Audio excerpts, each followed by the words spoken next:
Hello everyone, CS live with खुशी में आपका स्वागत है। आज हम एक इम्पॉर्टेंट सीपीयू शेड्यूलिंग एल्गोरिथम करने वाले हैं, that is RR CPU scheduling algorithm.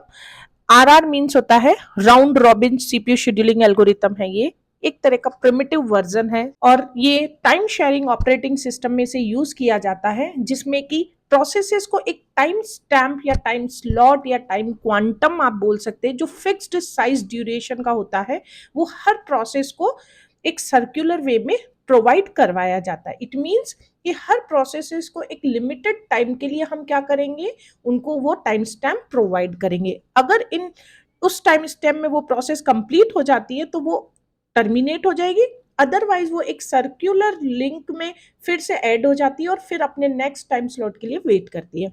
यहाँ हम देख रहे हैं कि हमारे पास 5 प्रोसेसेस है, P1, P2, P3, P4, P5। They need execution time और एज वेल एज हम यहाँ देख रहे हैं कि that is there arrival time 0, 1, 2, 3, 4। It means ये प्रोसेस इस टाइम पे रेडी क्यू में एंटर हुई है। और बर्स्ट टाइम का मीन्स होता है कि वो प्रोसेसेस को कितने टाइम के लिए सीपीयू एग्जीक्यूशन चाहिए। तो here is 5, 3, 1, 2, 3 is their execution time they need for execution. यहाँ पर हमें टर्न अराउंड टाइम और वेटिंग टाइम हमें उनका काउंट करना होगा।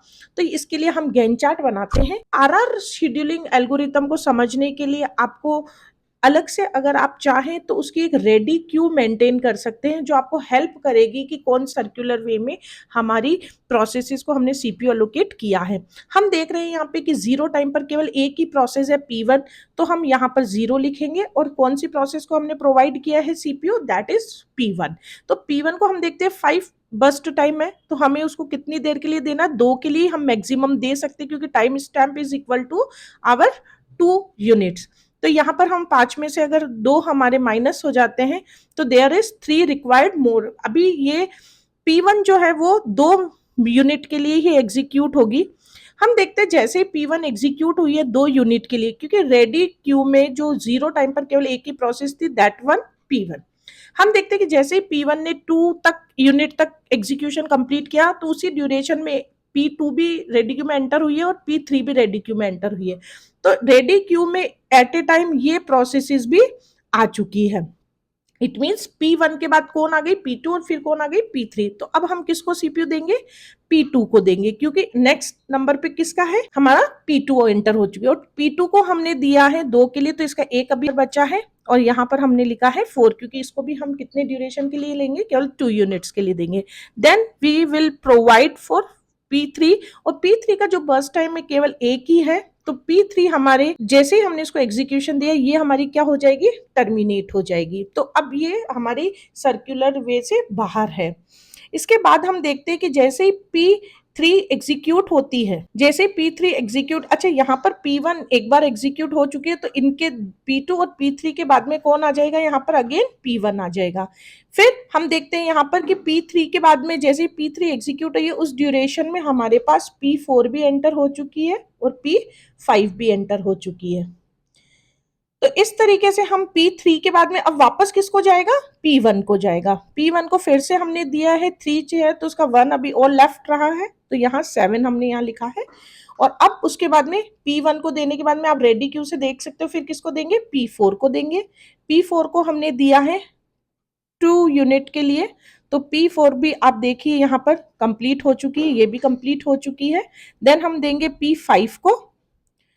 P5 को हमने दिया है 2 यूनिट्स के लिए, तो यहाँ पर P5 को भी 1 अभी इसके रिमेंड बचा है, तो यहाँ हम कितने लिखेंगे, 11।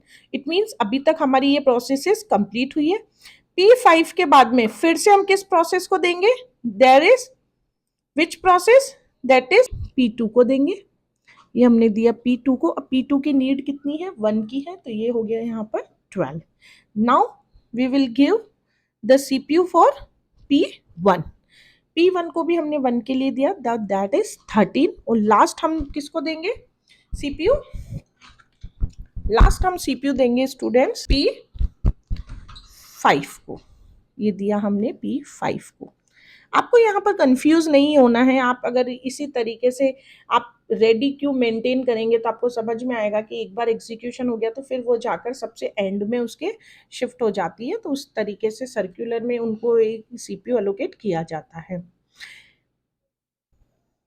यहाँ पर फिर P1 एंड अगेन P5, इस तरीके से ये आपका रोटेशन चलेगा। अब हमको यहाँ पर क्या निकालना है, इनका टर्न अराउंड टाइम। तो टर्न अराउंड टाइम का जो फॉर्मूला होता है दैट इज हमारा जो कंप्लीशन टाइम होता है किसी भी प्रोसेस का, कि वो प्रोसेस कब कंप्लीट हुई है, उसमें से क्या माइनस कर देंगे, उसका अराइवल टाइम अगर माइनस कर देते तो क्या निकल के आता है, टर्न अराउंड टाइम आता है। कंप्लीशन टाइम का मतलब होता है कि वो प्रोसेस ने कब कंप्लीट किया है। तो यहाँ पर हम देखते हैं कि P1 ने कब कंप्लीट किया है, आप उसका एंड पॉइंट देखिए, P1 कब कंप्लीट हुई है, 13 पर एंड हुई है। इट मीन्स जो कंप्लीशन टाइम है वो कब हुआ है, 13, और उसमें से उसका अराइवल टाइम अगर माइनस करते तो अराइवल टाइम इज 0। तो यहां पर इसका टर्न अराउंड टाइम क्या हो गया students, 13 is turn around time. Next अगर अपन P2 का देखते हैं, आपको गैन चार्ट इसमें हेल्प करेगा। P2 को आप देखो कि कब वो कंप्लीट हो गई थी, तो हम देखते हैं लास्ट बार सीपीयू कब मिला P2 को, 12 पे P2 हमारी कंप्लीट हो गई थी। अब 12 में से हम क्या माइनस कर देंगे, अराइवल टाइम। तो ये 12 में से अगर 1 माइनस किया तो देयर इज 11। अगेन P3 का देखते हैं कि P3 कब कंप्लीट हुई। आप गैन चार्ट में देखिए, आप देखेंगे कि 5 पोजीशन पर हमारी P3 कंप्लीट हो गई थी।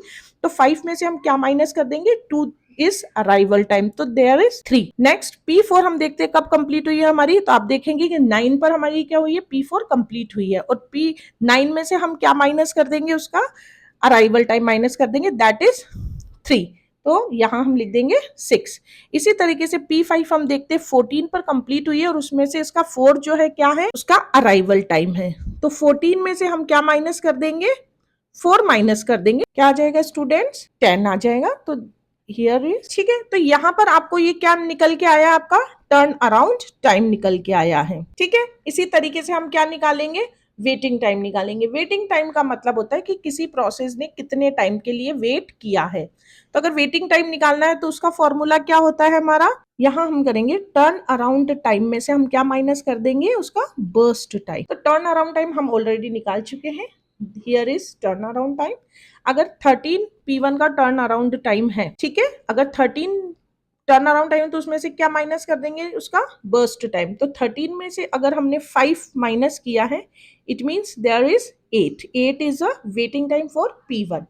नेक्स्ट P2 का अगर हम देखते हैं तो टर्न अराउंड टाइम क्या है, 11, और 11 में से हम क्या माइनस करेंगे, 3। तो अगर 11 में से 3 माइनस करेंगे तो 8 unit is waiting time. Next P3 का जो टर्न अराउंड टाइम है दैट इज 3, और 3 में से हम उसका बर्स्ट टाइम माइनस करेंगे, दैट इज 1। तो 1 में से हमने अगर 3 में से 1 माइनस किया तो that is 2। Next 6 is turn around time of P4, तो हम इसमें से 2 माइनस कर देंगे तो there is 4, and next is that is 7। Is it clear student? तो यहाँ पर हमारे पास वेटिंग टाइम भी आ गया और टर्न अराउंड टाइम आ गया। अब अगर आप इसको टर्न अराउंड टाइम इसका देखना चाहते हैं, यहाँ हम टोटल टर्न अराउंड टाइम निकालेंगे, जिसमें हम 13, 11, 3, 6, 10 को हम जब ऐड करते हैं तो वी विल गेट 43, और 43 को हम जब एवरेज टर्न अराउंड टाइम में अगर आप कन्वर्ट करना चाहते हैं तो आप नंबर ऑफ प्रोसेसेस से उसे क्या कर देंगे, डिवाइड कर देंगे, और हमारे सामने जो आएगा 8.6 यूनिट इज आवर टोटल। ये हमारा एवरेज टर्न अराउंड टाइम आया है। तो अगर आप एवरेज टर्न अराउंड चाहते हैं तो आपको नंबर ऑफ प्रोसेसेस से उसे डिवाइड कर देंगे। और इसी तरीके से वेटिंग टाइम निकालने के लिए हमने जो प्रीवियसली टेबल में आप देख सकते हैं हमने वेटिंग टाइम निकाल रखा है ऑलरेडी, तो हम उनको ऐड कर लेंगे, 8 + 8 + 2 + 4 + 7। यहाँ पर ये हमारा क्या है, प्रोसेसेस का वेटिंग टाइम है। इन्हें जब हम ऐड करेंगे तो हमारे सामने यहाँ टोटल वेटिंग टाइम आ जाएगा, और टोटल वेटिंग टाइम इज़ 29, और ये 29 जो है वो टोटल वेटिंग टाइम है। और अगर आप एवरेज वेटिंग टाइम निकालना चाहते हैं तो हम नंबर ऑफ प्रोसेसेस से क्या कर देंगे, डिवाइड कर देंगे, और दैट इज़ 5.8 यूनिट। तो this is our average waiting time. I hope students आपको ये समझ में आया होगा। अगर इससे रिलेटेड कोई भी क्वेरी है आपको तो आप मुझे कमेंट बॉक्स में कमेंट कर सकते हैं। इसके अलावा अगर आपने चैनल को अभी तक सब्सक्राइब नहीं किया है तो प्लीज़ चैनल को सब्सक्राइब कीजिए, फॉलो कीजिए और बेल आइकन प्रेस कीजिए। तब तक के लिए थैंक यू।